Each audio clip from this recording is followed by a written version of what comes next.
Fala pessoal, sejam bem-vindos para mais um vídeo aqui do canal. Eu sou o Fabrício Lisboa e hoje eu quero conversar com vocês um pouquinho aí sobre o plantio dos empreendimentos, pessoal. Eu acredito que vai ser um dos vídeos mais importantes até agora aqui do canal, porque eu sei que realmente fazer as imagens externas acaba sendo aí a parte mais difícil, né, para os artistas. Eu vejo muito portfólio onde as imagens internas elas estão realmente muito boas, né, com muito realismo, mas as imagens externas ainda não estão com essa mesma qualidade. E na maioria das vezes é devido ao plantio mal feito, né? Ou porque não soube escolher direito os blocos, ou porque não fez essa distribuição correta. Então é sobre isso que eu vou falar aqui com vocês no vídeo de hoje. Se esse é um assunto aí que você se interessa, já vou pedir então para deixar o like aqui nesse vídeo, se inscrever no nosso canal se ainda não for inscrito e ativar aí as notificações para receber alerta quando tiver vídeo novo. Beleza? Bora lá, solta a vinheta.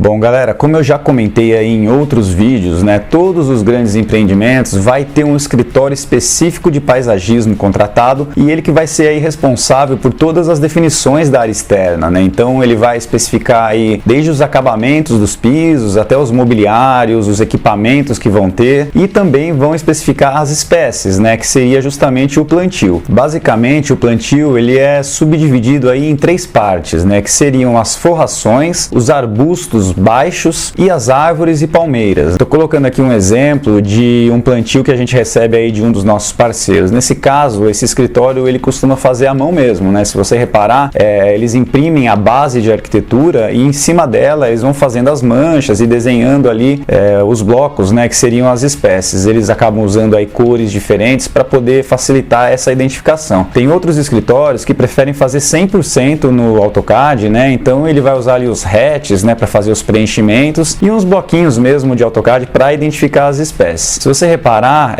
vai ter também a identificação por essas letrinhas, né? Se você olhar, são códigos e esses códigos são sempre 4 letras, que essas letras são o quê? Elas são as 2 primeiras letras do nome científico, né, das espécies. Então, se você olhar um exemplo aí da jabuticabeira, né? Ela é uma espécie que todo mundo conhece por esse nome, que é o nome popular, mas o nome científico dela é Myrciaria sp. Então, nesse arquivo de plantio que a gente recebe, ela vai estar ali identificada por esse código. Se você reparar ali também no plantio, ele está MYSP mais GAJA, né? Então o que isso significa? Seria a árvore jabuticabeira e logo abaixo dela vai ser a gardênia. O nome científico da gardênia é Gardenia jasminoides. E agora você deve estar aí preocupado, né? Se perguntando se você precisa saber, né? Conhecer todos esses códigos malucos aí. E eu diria que a resposta é sim e não. Eu diria que sim, porque a partir do momento que você já tem isso masterizado, né, que você já conhece a maior parte das espécies utilizadas, vai fazer você ganhar uma agilidade aí muito grande, né? Os empreendimentos têm o costume de usar mais ou menos as mesmas espécies, né? Principalmente se a gente está falando aí do mesmo paisagista. Eu não vou dizer aí que eu já sei 100% delas, né? Mas eu diria que mais de 80% dessas espécies eu já conheço, né? Então quando eu vejo ali o código delas, eu já sei que planta que é. É claro que esse foi aí um conhecimento que eu demorei vários anos, né, para conseguir, devido aí ter feito muitos e muitos plantios já ao longo da minha carreira aqui na esfera. E eu também responderia que não, porque existe, pessoal, uma tabela. Na verdade são 2 tabelas, né, onde tem todas essas espécies. Uma tabela vai ser aí as forrações e outra tabela vai ter os arbustos e as árvores, né. Essa tabela ou essas tabelas a gente recebe do paisagista, né. Claro que a gente já tem aqui desde o primeiro trabalho que a gente fez e deixamos salva, né. E para quem não conhece essas espécies ou se tem alguma espécie aí que a gente nunca usou, a gente vai e faz essa consulta aí nessas tabelas, né? Acaba que consome aí um tempinho a mais, mas realmente no início a gente não tem outra saída. Eu vou deixar aqui na descrição desse vídeo, pessoal, um link para vocês baixarem essas tabelas e deixa salvo aí, porque com certeza vai ser muito útil aí no futuro. Lembra da tecla que eu sempre bato, que para você ser realmente um cara qualificado aí acima da média, né? Aquele profissional que todo estúdio quer trabalhando para ele, só fazer ali a imagem realista não é o suficiente, pessoal. Existem aí muitas outras questões e pode ter certeza que saber fazer o plantio, entender e conhecer essas espécies é um grande diferencial. Outra coisa importante que eu queria falar com vocês aqui hoje é sobre o método, né? Qual que é a técnica que você utiliza para fazer esse plantio. Eu acho que dá até para gravar um vídeo aí falando só sobre isso, mas hoje aqui, para não ficar um vídeo muito extenso, eu vou deixar para vocês 5 dicas do que fazer e como fazer, principalmente se a gente vai falando aí de empreendimentos muito grandes, né? Com 4, 5, 6 Torres, que a gente tem ali aquela área central enorme, né, a praça com muita vegetação, muita forração. Então bora lá. A primeira delas então, pessoal, é utilizar todas as vegetações convertidas para proxy e instanciadas, né? Eu não vou ensinar como fazer o proxy aqui nesse vídeo, mas isso é realmente muito importante. Lembrando que o proxy ele não muda aí o consumo de memória, né, mas ele vai fazer a sua viewport ficar realmente muito mais leve. A segunda dica, pessoal, é para você utilizar aí softwares, né, e plugins aí de distribuição que possa te ajudar a fazer esse plantio. Então a gente tem aí o Forest, né, a gente tem o próprio Corona Scatter do Corona, principalmente para as forrações, que são espécies aí que vão ter de monte, né, nos projetos. Isso daí vai fazer você ganhar um bom tempo também. A terceira dica, pessoal, e essa eu considero também muito importante, é a seguinte: lembra que nas imagens a gente vai estar normalmente ali com uma altura dos olhos do observador, né, 1,50 m, talvez um pouquinho mais ou um pouquinho menos,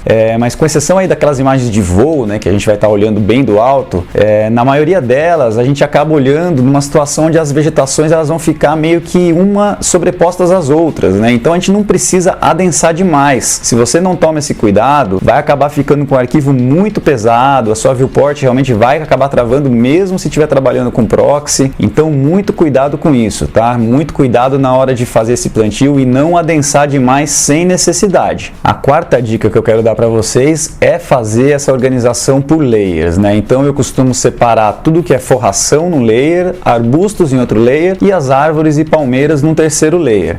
Trabalhar com layer é fundamental assim em qualquer situação, né? Não só na hora de fazer plantio, mas nesse caso específico vai ajudar demais, né? Principalmente na hora de fazer as câmeras, né? Os estudos de ângulo, as forrações elas acabam não tendo influência, porque elas são sempre bem rasteiras, né? E bem baixas. Então, por exemplo, nesses casos eu já deixo elas desligadas para não pesar à toa também ali a sua viewport. E a quinta e última dica que eu quero deixar aqui é para você já ter todas essas principais espécies na sua biblioteca, já convertida em proxy, ali com todos os mapas colocados certinho. Isso daí vai também fazer você ganhar em muito tempo. Hoje aqui na nossa biblioteca a gente já tem praticamente todas as espécies realmente, e é por isso que a gente consegue fazer aí bastante imagem, né? A gente consegue dar conta aí de vários projetos ao mesmo tempo. Imagina se para cada espécie a gente tivesse que parar, procurar, criar esse proxy, acertar as texturas, realmente ia nos consumir muito tempo. E agora, para finalizar aí, uma última dica bônus que eu posso dar para vocês é a seguinte, pessoal: vocês precisam lembrar que para os grandes lançamentos, o que a gente está vendendo? A gente está vendendo a imagem do espaço, né? A gente não está vendendo aí nenhuma cadeira, ou uma mesa, ou um arbusto ali do plantio, né? A gente precisa lembrar que a imagem como um todo precisa ficar vendedora, né? Ela precisa ficar com a linguagem que o mercado quer e da forma que o cliente espera. Então, por esse motivo, a gente nunca vai modelar uma vegetação do zero, né? Se aparece ali num projeto uma espécie de uma árvore ou um arbusto que a gente nunca utilizou e que também não tem nada na nossa biblioteca,